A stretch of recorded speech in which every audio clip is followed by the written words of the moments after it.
You're putting in the hours, optimizing every minute of your day, but somehow your savings account looks the same as last year.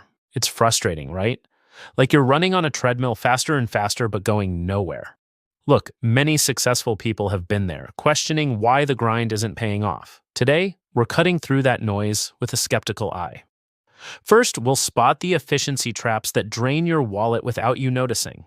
Second, we'll build simple systems to redirect your energy where it counts.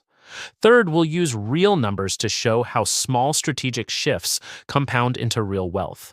By the end, you'll see hard work isn't the enemy. It's just pointed in the wrong direction. Stick with me.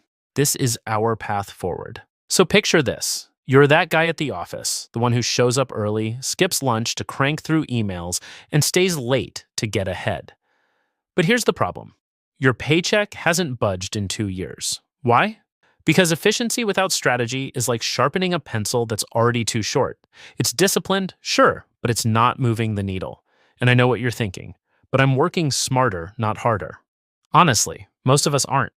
We fall into the trap of optimizing the small stuff, replying to every notification, squeezing in one more task while ignoring the big levers. That's the discipline gap. Effort poured into low-value habits that feel productive but keep you broke. Take Sarah, a freelance designer I know. She hustles 50 hours a week juggling clients, but ends up with $3,000 a month after taxes. Sounds decent, right? But wait. She's so focused on efficient tools and apps that she hasn't raised her rates in 3 years. If she strategically bumped them by 20%, that's an extra $600 a month or $7,200 a year. Compound that at 7% interest over 5 years, and we're talking nearly $42,000 in potential savings. But no, she's too busy being efficient with her inbox. The samurai rule here? Focus trumps frenzy. Pick one high-impact area, like negotiating pay or cutting recurring costs, and drill down. Don't scatter your shots, aim precise. It's not about doing more, it's about doing what matters. We all slip into this, me included. But recognizing it, that's the first step on the path. But here's where it really starts bleeding you. You finally get that raise or land the better paying gig. Feels amazing for about 2 weeks. Then suddenly your rent has to be in a nicer building, your coffee comes from the $7 place instead of the $3 spot, and your weekend clothes now have logos you recognize from ads. It's not greed, it's human. Your brain quietly rewires what normal feels like. Psychologists call it hedonic adaptation. I call it the silent thief that turns a 15% pay bump into zero net progress. Meet Mike, 31 marketing coordinator. 2 years ago, he made $68,000. Last month, he hit $92,000 after a promotion and a job switch. On paper, that's fantastic. Over 35% more income. But look at his bank statements now. Rent jumped from $1,800 to $2,600 because the commute was killing him. Dining out went from twice a week to 5 nights. New car payment because the old one didn't match the new role. Result? His monthly savings stayed flat at roughly $400. He makes 35% more, but saves the exact same amount. The math is brutal. If instead he had kept his old lifestyle and banked the difference, $24,000 extra per year, invested at a conservative 7% average return in 10 years, that's about $335,000, not from hustling harder, from simply not upgrading the lifestyle treadmill speed. The rule here is ruthless simplicity. Lock your lifestyle at last year's baseline for at least 12 months after any income jump. Treat the raise like it doesn't exist yet. Let your accounts quietly grow first. Discipline isn't sexy when the new apartment has better light, I get it. But freedom is built on boring consistency, not upgraded countertops. And then there are the little charges that feel harmless. $9.99 here, $14.99 there. You tell yourself it's nothing. Until you actually add them up. Most people I talk to swear they don't spend much on subscriptions. Then we pull up their statements together. Average American adult now pays for 12 to 15 recurring services: streaming, gym, meal kits, cloud storage, meditation app, password manager, shaving razor delivery, clothing rental, even productivity tools. Let's run conservative numbers. Say you're paying $12 average per service times 12 services equals $144 a month. That's $1,728 a year. Not outrageous on its own. But compound it. If you redirect that $1,728 annually into an index fund at 7%, over 20 years, you're looking at roughly $75,000. That's a down payment on a house, or 5 years of travel in retirement, or just straight freedom from needing to take every gig that comes your way, all from canceling stuff you forgot you even had.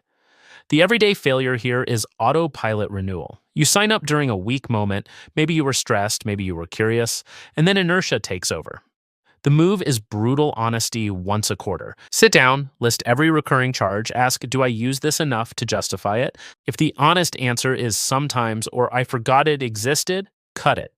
No emotion, no excuses, just decisive action. Look, none of us are perfect at this. I still catch myself renewing things I don't need. The difference is I now treat every renewal like a small financial decision instead of background noise. That one habit shift alone has saved me thousands over the last few years. It can do the same for you. Now let's talk about the quiet killer most people never admit to. You scroll, you see someone post about their new watch, their trip to Lisbon, the easy side hustle that supposedly prints money. Your stomach tightens just a little. Not jealousy exactly, more like a sudden urge to prove you're also moving forward. So you click Buy Now on something you didn't even want 30 seconds ago. It's the fear of missing out dressed up as ambition, and it costs way more than most realize. Take the classic example, crypto in 2021 or NFTs or whatever the hot thing is this cycle. Doesn't matter the year, 2026 has its own flavor. Someone you follow makes a quick 3 times, posts the screenshot, captions it still early. You think, I can't sit this out. You put in $5,000 you can't really afford to lose. It drops 60% in 3 months. You hold because selling feels like admitting defeat. Eventually, you exit at a 40% loss. That's $2,000 gone, not from bad luck, but from reacting to someone else's scoreboard. Real numbers from people I've spoken with over the years. The average FOMO purchase, whether it's a trending stock, a limited sneaker drop, a new gadget everyone's hyping, costs about $800 to $1,200 per impulse. If you make 3 of those a year, that's $2,400 to $3,600 flushed.